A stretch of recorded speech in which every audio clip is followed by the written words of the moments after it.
Salamat,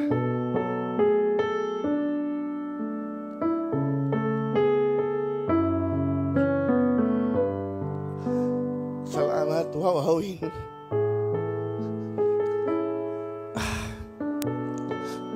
Sa lahat po ng nagmahal ng programa Wawawin. Sa social media, sa Facebook, sa YouTube, kahit wala akong TV show,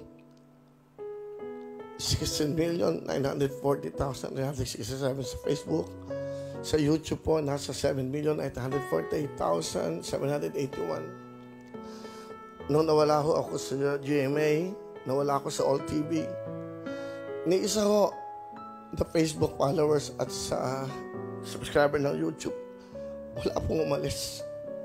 In fact, nadadagdagan pa kami araw-araw. Maraming salamat sa lahat na nagmamahal sa programang Wawawin. For almost 7 years, araw-araw ko kayong kasama sa GMA. Maraming mga pagsubok, maraming nangyari.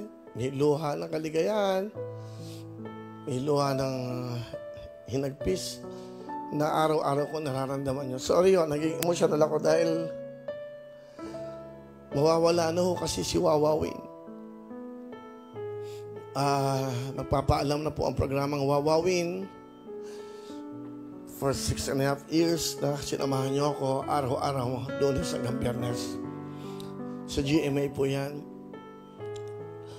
Sa totoo lang, wala na akong TV show. Araw-araw na sinasabi sa akin na wala ni isa na umalis po sa Facebook at sa YouTube. Nag-iintay, nandyan sila.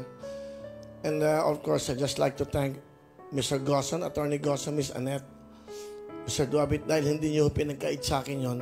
Dahil nung time na ako'y aalis na nagpaalam sa inyo, na naintindihan nyo naman.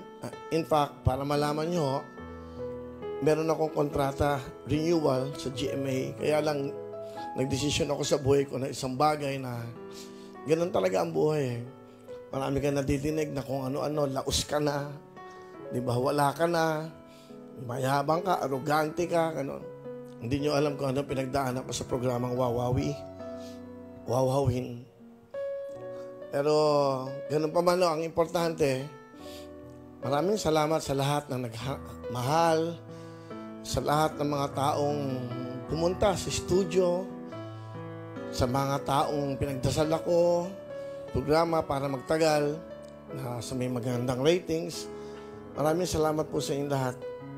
At tatanawin kong utang na loob sa inyo yan.